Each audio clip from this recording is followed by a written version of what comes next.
Star Wars Outlaws is a joke, not a game. And the people who think it's good eat stale dirt by the handful.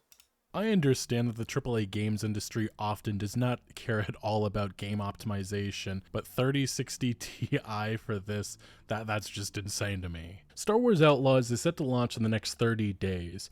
This is the first so-called open-world Star Wars game to date, being developed by Ubisoft, and has Only it's not the first open world Star Wars game.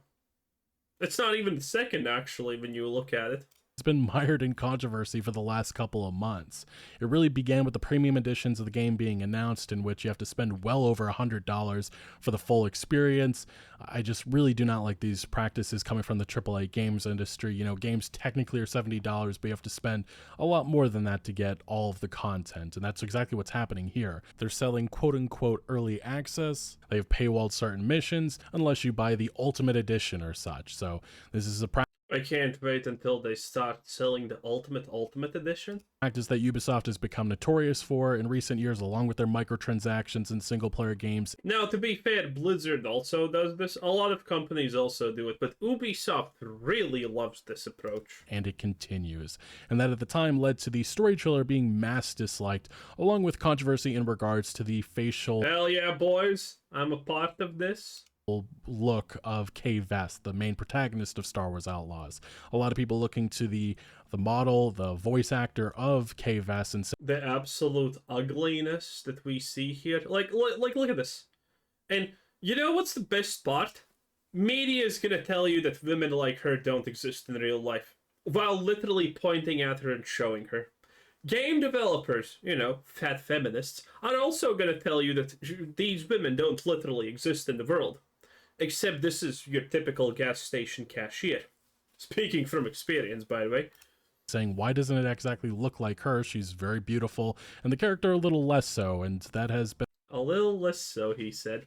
I'm gonna call lies on that one. A lot more ugly. Completely fugly, in fact. a weird phenomenon happening in the AAA games industry as of late, and it's just another problem, another thing that a lot of people are talking about with Star Wars Outlaws as of late. But things turned a little bit more negative over the summer once we had previews coming from IGN. And by the way, you know what's the most awkward part about this stupid game? It's the fact that look, can't click on the can't click on the look, but previews coming from IGN and a couple of other outlets. You see the clothes that she is wearing is actually winter clothing. It has inner padding for warmth, and half of the time we see her, she's on desert planets. What the hell is happening here? Is she trying to cook herself alive? And we also did see some recent gameplay from IGN. I did a full video on that, and there was a lot of problems with that gameplay. It looked very stiff. It looked very dated. The graphics looked bad. They had a whole side mission in which Kayvest was going into a Sarlacc pit, and it just looked like a boring cave mission. Because it is a boring cave mission. The explosion effects looked dated. The AI looked broken and dumb at times. And again, that video was mass disliked, and it continued to mount a lot of concerns with gamers about this experience and whether or not it was going to be worth it. Also, the explosions, their sprite range is actually smaller than the actual explosion. So you can blow up something here, and an enemy is here, and the explosion goes through there, but it's going to kill everyone who is this far away. It is crazy bad. Once it does release at the end of August. Oh, and by the way, the negativity surrounding this recent gameplay preview from IGN even caught the eye of a Bank of America analyst who you see that? You see that? That's what I'm talking about. asked Ubisoft leadership if maybe the game should be delayed, and Ubisoft basically said no, the game's gonna be amazing, everybody's gonna love it, and I guess later in the game gets so much better. Only time will tell with that. And recently we saw more previews coming from many different outlets, many different influencers, and it was more positive. But again, within the gameplay, a lot of these but they were paid shells. Literally. Previews, even though that they were positive, there just continue to be the same problems that I personally have caught on to. The bad animations are still there. Some of the takedowns this is great. They don't look great. The broken dumb AI is everywhere within the footage. The space dog fights apparently just aren't that great. There seems to be I commented on space dogfights the second I saw even a glimpse of it. It looks boring because it's too vast. One of the problems with space combat is the fact if your space combat is just a vast open space, you end up with Starfield qualities of nothing is happening. Limited or very little animations for speeder crashes and Boom, collisions, nice. running into an animal, a wall, another speeder. It just looks clunky, ugly, and repetitive. It just seems like a massive oversight, especially with all the videos and stuff that happened over the years. You know, with Cyberpunk 2077 is a great example. And the wooden dated facial animations continues to be a massive thing. So look, maybe the story, Beautiful. maybe the choices seem to have, you know, some major role within the This is also my favorite part. I talked about this also at the start. The fact that she's just knocking out people in armor that is supposed to be, well, blunt resistant, laser resistant, and whatnot, with just a tap on the head. She's literally hitting a helmet. A UFC fighter would actually have decent problems knocking out a guy like that if he was wearing a decent helmet. Okay? But nah. Our grandiose female strong protagonist need no man is just literally destroying Death Stars with just stairs at this point. It's beautiful. game, but the gameplay experience But remember, Anakin blew up the Death Star. Maybe Kate Vess can also do that. just looks not great, and I think that is a major concern. Now, though, there does seem to be more major issues You know what's the funniest part? emerging. You see this thing in her head? That's a pick lock, the space pick lock, okay? I can't wait until that 100% there is no way that this game is not going to have a mission where you get thrown into the prison by the goddamn cartel of all people, some illegal underground organization, and they put you in a jail cell and they leave you with the pick lock in the hair. I can't wait until that happens. I literally cannot wait. And no one takes the pick lock away, obviously, because reasons. Not like they're from the underground, and most of them probably know what a pick lock looks like, because how would you not, honestly? And you know how it's gonna go. In regards to these recent previews, which came from a number of influencers and gaming outlets. We go to this article coming from That Park Place. Ubisoft buttered up YouTubers and influencers with trips to Disneyland and boat tours to promote Star Wars Outlaws. And this is a topic of discussion that we've had over the years, the relationship of a publisher with influencers or reviewers, journalists, whatever. Because look, while they're not necessarily paying people, like not handing them, here's $5,000, give me positive coverage, they probably found ways to do that for a preview. By giving out these, massive expensive trips, it does call into question the authenticity of individuals' opinions about the game, because they can say in the comments, oh no, I didn't get paid, I'm not shilling for the product.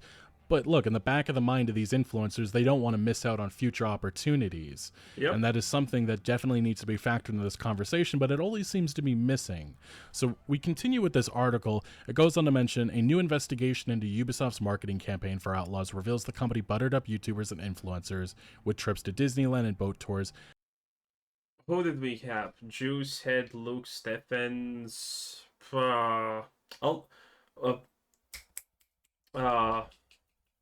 Mr. Matty. Who else? Those are the biggest ones probably who got buttered up, right? But yeah, yeah, I love it.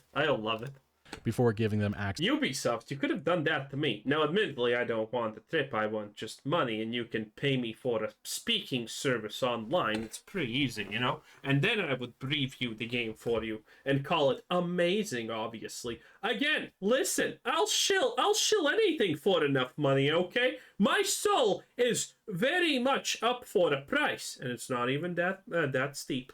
Access to 4 hours of gameplay footage. German YouTuber Cyberpunk 20XX discovered multiple YouTubers and influencers had taken part in this campaign. It continues. First, Ubisoft CEO Yves Guillemot, I can't even say that right, revealed that the company was rolling out its largest marketing campaign ever.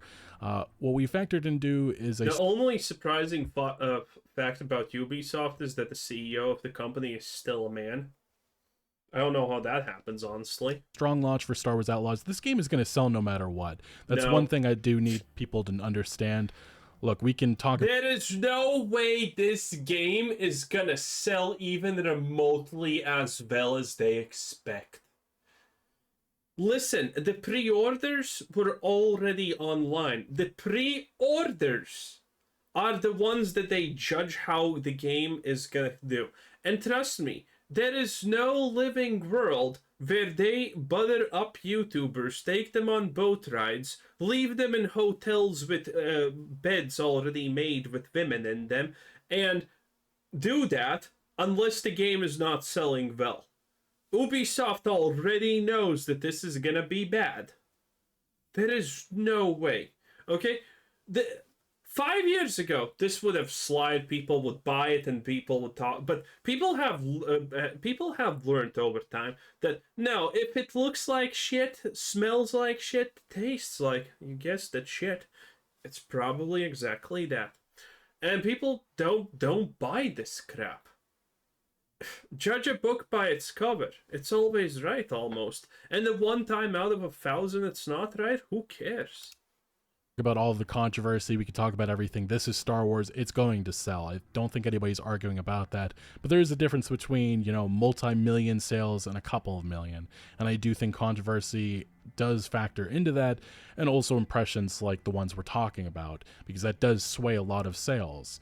It does continue. This article coming from, this article of That Park Place, in Guillemot's comments, he said, what we factored in is a strong launch for Outlaws that reflects the fact that it is among the most awaited games of the games industry this year, and a really strong positive community sentiment. He's lying, obviously. It's the CEO's job to lie, by the way, about this thing. Never take what a CEO says seriously, because the moment the CEO says something bad and admits fault, they pretty much almost, that's almost the equivalent of writing a resignation. And also the fact that we're coming with the biggest marketing campaign ever so far for a Ubisoft game, so that's what we've been factoring in the second quarter. Now, what is this marketing campaign? Well, it looks like this: boat tours and Disney stuff.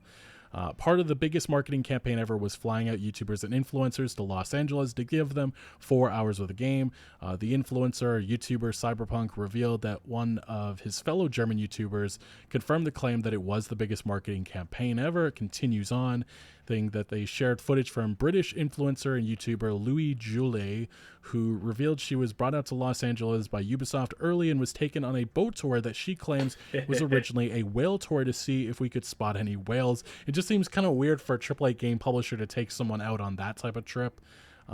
Again, remember Payday 3 and Act-Man? I do. It was hilarious. Look, if you're going to be, you know, releasing your own preview and saying that you're not biased about the game, it's kind of hard to believe when you're doing stuff like this. Again, this isn't a new phenomenon in this game industry. This is something that's been going on for so long. But she added, so basically they invited a bunch of UK creators who got there early because our flights were booked early because it's a very long travel time. It was like a 12-hour journey. And then they confirmed that Ubisoft was indeed paying for these international... Oh, by the way, who is tired of this crap in gaming? Look, this is your average speed. So basically they invited a bunch... It's boring. ...of UK creators who got there... And now watch this. Watch this. I'm in front of it. You see this yellow bar right there? Early because our flights were booked. Yeah, that's the boost. Why can't the speed bike be in default and boost mode? Why? It would be so cooler than waiting for a dumb cooldown of something that you kind of want as your default. I hate when games do this. Booked early because it's a very long travel time. It was like a 12-hour journey. And then they confirmed that Ubisoft was indeed paying for these international and domestic flights for YouTubers and influencers. Again, all of this has to be thousands of dollars. You cited a phrase from Chewy, which states, Ubisoft and Star Wars flew me out to California to play Star Wars Outlaws, interview the game director and lead writer, and meet the cast. I'm beyond grateful for this opportunity. VIP tour of Disneyland tomorrow. Okay, VIP tour. But it does continue on, saying not mentioned. No, he's not talking about this, but Disney's involved in this also, by the way. Disney wants this game also to succeed because it's a Disney property. In this video from this YouTuber, but Star Wars HQ revealed that they made lightsabers during the Disneyland VIP experience. He wrote, built an epic lightsaber at Galaxy's Edge yesterday with fellow Star Wars Outlaw content creators and explorers. It's literally gonna break the moment it comes into contact with anything. At the park. It was an absolute blast. And then of note, this YouTuber notes that Louise Julie has denied being paid by Ubisoft again. I've already said the issues with that. Paid by Ubisoft to promote the game despite being flown to Los Angeles, given a VIP. By the way, the fact that they didn't technically get paid doesn't matter. Still call it paid. Everyone knows that this is the equivalent of being paid. Experienced at Disneyland, taken on a Will sighting tour, and being schmoozed at the actual Star Wars Outlaws event. The YouTuber also notes that Ubisoft has held at least 2 of these big events, and he cites Miranda Lorian, who revealed she was invited to 2 events, one in June and another in July. She posted on X, "Ubisoft invited me for another incredible week in Cali, and they know how to party. We played a 4-hour demo of Star Wars Outlaws. I adopted my own little Nix and hung out with so many amazing people. More pics coming soon." In a response to another user, she confirmed it was her 2nd trip, so I guess this specific YouTuber got to go 2 times to these events. "I know, right? I couldn't believe it either. I'm still not over the jet lag from my last trip." And I will point out that I was not invited to any of these events. It's no surprise. I mean, my content's always been that way. But hey, Ubisoft, please. I'm literally here, available. I wanna be your bottom B. Okay, listen. Ubisoft has been one of the companies I have gotten some preview coverage in the past and such, but it does call into question, who are these individuals getting this type of stuff? Because the more criticalized in the gaming industry, I never see those offers going their way. Just rather interesting. But there is another controversy associated with review coverage in regards to Star Wars Outlaws, and this again goes to That Park Place, in which German YouTube channel removes their Star Wars Outlaws preview video after admitting third-party agency had to approve it. That's insane. Yeah. Now, this isn't specifically Ubisoft, but a company interesting, how is that allowed if you're not getting paid? I wonder. Associated with Ubisoft, and it just makes me wonder if they're trying to cover and continue that relationship by making sure that they're giving into Ubisoft's whims, what they want. German YouTuber channel Pete Smith removed their Star Wars Outlaws preview video after admitting, again, a third-party agency had to approve it. It goes on to mention that this post came in the wake of a comment revealing that a third-party agency had to approve their video. "I completely understand the arguments that were made here, and that was not correct. I had the opportunity to play the game for 4 hours, and it was edited into over an hour of video. As part of the review process, the entire video was thrown back to us, and an intermediary agency, not Ubisoft, asked for a lot of changes." That's rather we saw this. interesting. We saw this already on Yongi Yayer's video. Anyway, that's pretty much it. Ubisoft, boys, what a time to be a time. Anyway, that was Legacy Killer HD, 10 out of 10. Bye.